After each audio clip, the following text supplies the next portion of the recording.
What's up, everybody? Welcome to Unplayable. Guys, we missed a couple spoilers. In fact, we've got some exclusive spoilers. That's right.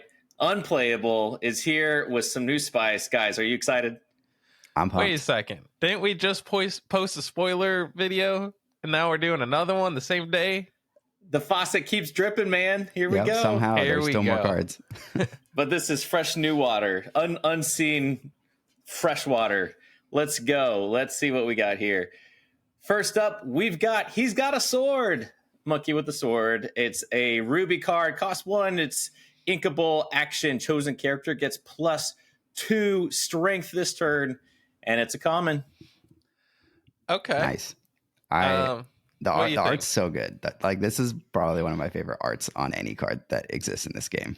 The theme of it's cool too. 100%. What do you think about the card? What use cases can you see for this?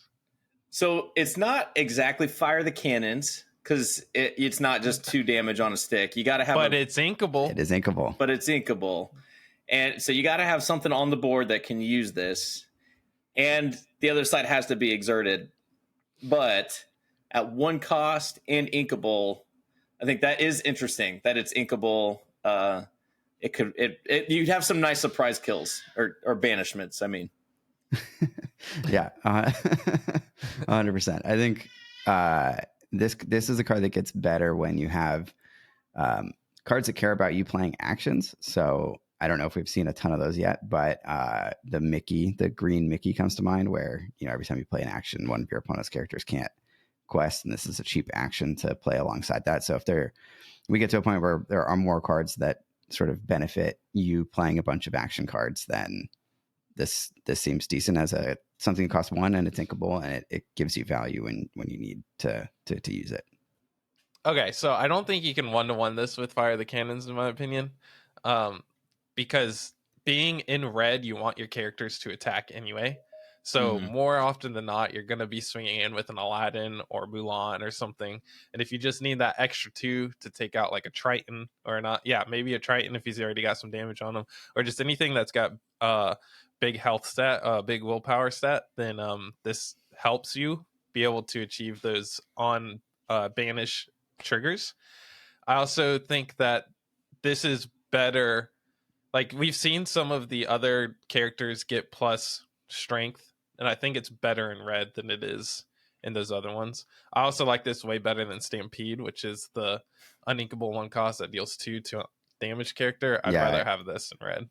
For sure. This is more comparable to the other green one, right? The +2 strength, or +3 if it's a villain character.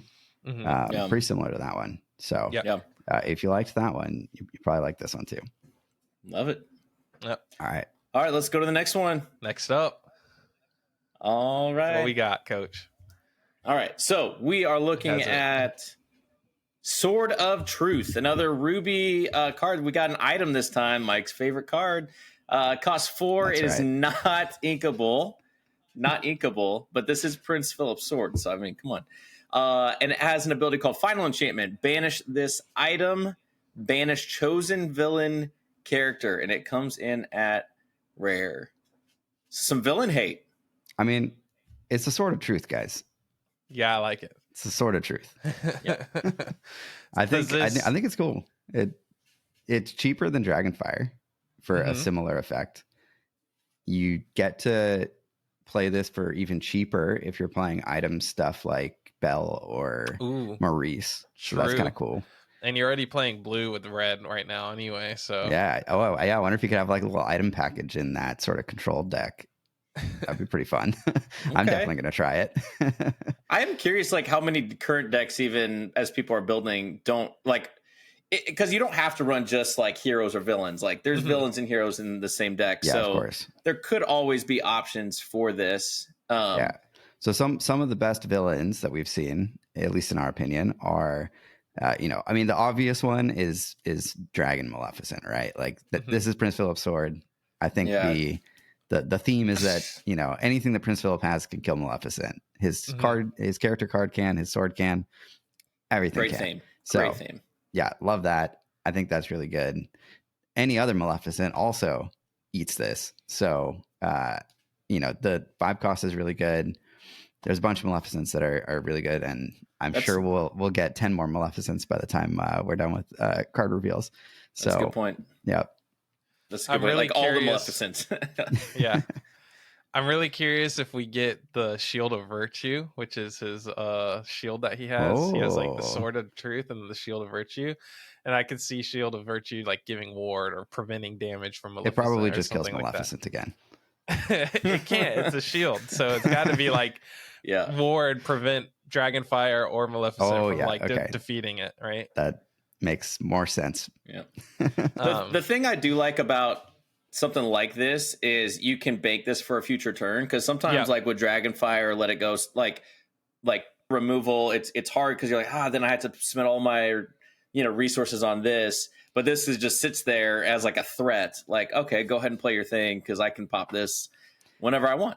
Yeah, sometimes the threat of something like this is better than the actual effect of the thing that answers the other thing, because gives you a little bit more agency. As soon as you play this, your opponent is no longer wanting to play any villains for the rest of the game, because it's like if they do, you just immediately banish it. Or they're trying to bait out the removal. They might misplay trying to play around this when they should have just stayed with the same plan or whatever. So that's cool. I think this card's actually pretty decent. I think it'll find a place that's actually kind of good.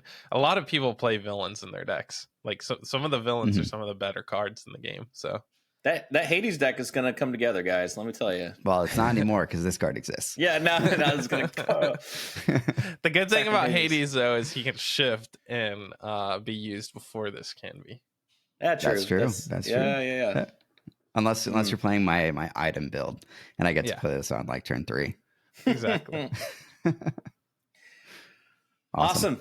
All right. Well, there you go, guys. 2 exclusive spoilers for Unplayable. Thanks to Ravensburger for reaching out and offering this for us. We're pretty pumped about Lorcana. So if you see us at Gen Con, say hi. And let's jam some games if we can. Sweet. Bye. Bye.